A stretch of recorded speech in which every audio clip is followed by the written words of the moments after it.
ছিল অনেক ভালো ভালো রেয়ার কালেকশন এবং সেই আইডিটা আমার অনেক বেশি পছন্দ হয়েছে, যার কারণে আইডিটি কিনতে আমি রাজি হই। আমি তাকে বিকাশে সম্পূর্ণ টাকা পে করে দিই। এখন সে কি আমার আইডি এবং পাসওয়ার্ড দিবে নাকি স্ক্যাম করবে, এটা জানতে হলে তোমাদেরকে অবশ্যই ভিডিওটি ফুল দেখতে হবে।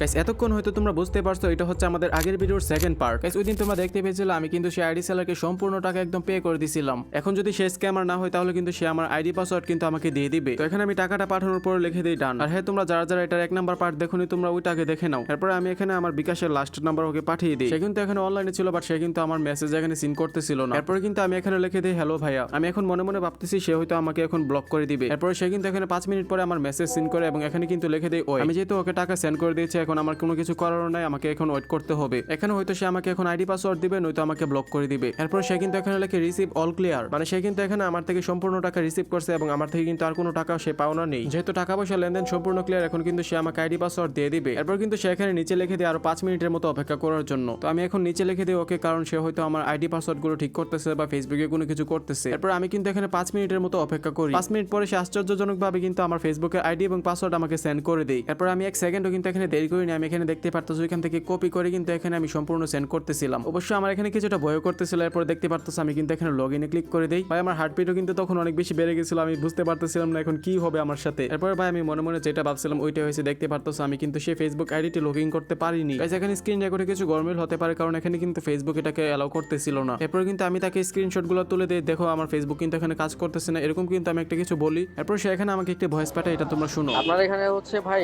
রং ক্রেডেনশিয়াল শো করতেছে। রং ক্রেডেনশিয়াল মানে হচ্ছে ভাই ভুল প্রশংসাপত্র। আর আপনি বলতেছেন ভুল পাসওয়ার্ড। ভুল পাসওয়ার্ড লেখা থাকলে তো হচ্ছে আপনার ইনকারেক্ট পাসওয়ার্ড লেখা থাকতো। বুঝতে পারছেন? এরপর এখানে আমি নিচে লিখে দিয়েছি এখন এটা ঠিক করে দেন। এরপর কিন্তু সে এখানে আমাকে একটি ভয়েস পাঠাতে শুরু করে। দেখতে পারতাছো কত বড় সড়ো একটি ভয়েস এখানে পাঠায় আমাকে। তোমরা এই ভয়েস